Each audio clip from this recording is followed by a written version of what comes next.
To speak softly. I don't carry a big stick either. I guess we can have a metaphorical stick. First of all, I'd like to thank Brian and the Socialist Alternative of Boston for inviting me here. It's very exciting to me to be going in this direction because, as Josh said,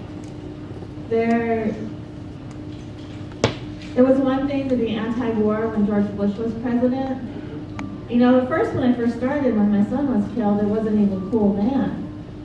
You know, and then a lot of people started to wake up to the fact that, most of you probably already knew it, that the war was based on lies, that we shouldn't have been there, all these questions about 9/11 and who actually committed 9/11 and the inappropriate response of the Bush administration to the attacks of 9/11 were nothing, it wasn't anything new.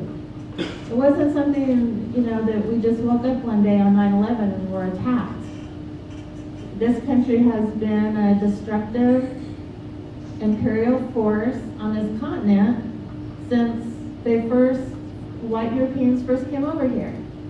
It's a country that's built on genocide, with slave labor and all kinds of oppression of all kinds of people, and so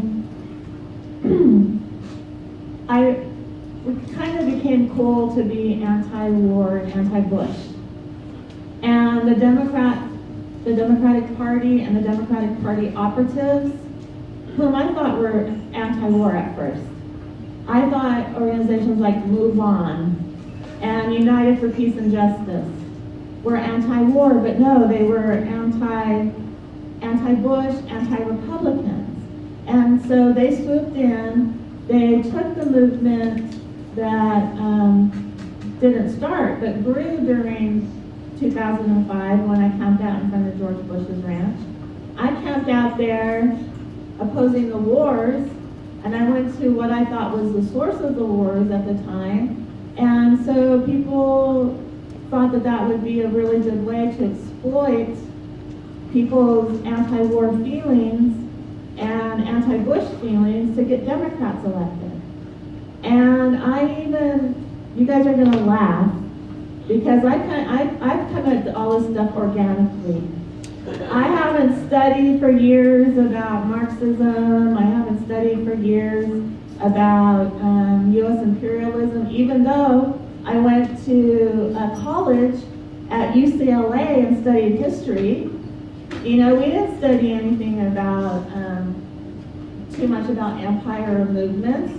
We studied about the white guy's history, the white guy's history of the United States. And all we studied were war and presidents. Like, they're the only things that have, any kind of effect on history. Well, they're the things that have the bad effect on history. And so anyway, all this stuff to me has come to me in a very organic way. And so in 2005, I even thought that getting Democrats in power would make a difference.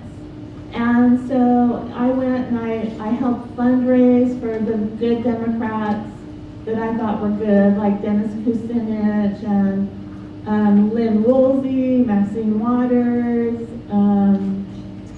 the guy up in Washington, I can never remember his name. I always get him confused with one of your, not Jim McGovern, but Jim McSomebody.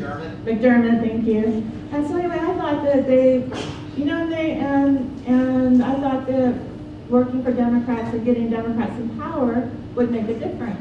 But then in 2006, when they were running for Congress, they started saying stuff like, impeachment's off the table. And we're not going to hold the war criminals accountable. And so anyway, and then of course in 2007, when the Democrats came to power, and they started to give George Bush everything he asked for, and more, in the FISA Modernization Act, what did he say? I couldn't even get this stuff out of the Republicans, and I got it out of the Democrats. They gave him the bailout. They gave him more funding. They protected him and his administration from any kind of accountability which is still happening. The Obama regime is protecting the Bush administration from any kind of accountability, because how can they hold them accountable when Obama's just continuing the wars for empire? You know, it would be like, you know, George robbing the Bank of America, and then Dave going to rob the Bank of America, and then ratting George out. You know, so that's what's happening, and I began to, I could have in 2007, as a matter of fact, when I left the Democratic Party, and it was around Memorial Weekend, I very publicly left the Democratic Party, because I think if you're going to do something, you might as well make a statement while you're doing it, right? And so I left, and I said every reason why I left. And then I started to just be attacked. Not attacked by the Republicans, not attacked by, you know, the conservatives, but attacked by the so-called liberals. You know, calling me all kinds of horrible names and saying, well, good riddance, you're just an attention whore, and all this kind of stuff.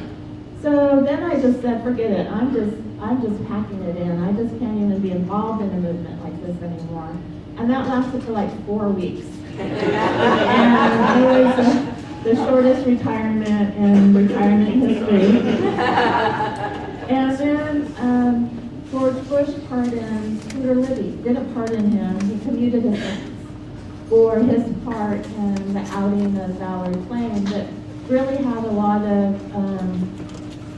of connections to the vice president's office, which could have had a lot of connections to the president's office. And it is a presidential prerogative to pardon people and to commute people's sentences, which of course they all use for political purposes, not for any kind of purpose of justice. But I thought pardoning somebody for something that your administration was involved in was an act of treason. And so I publicly challenged Nancy Pelosi, if she didn't put impeachment back on the table, then I was going to challenge her in San Francisco for Congress, and she didn't, and I did. And so,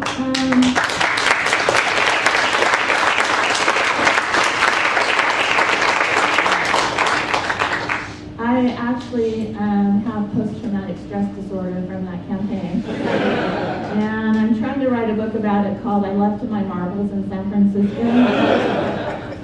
But it's really hard to write because it really was we have to laugh about it because it really was a traumatic experience.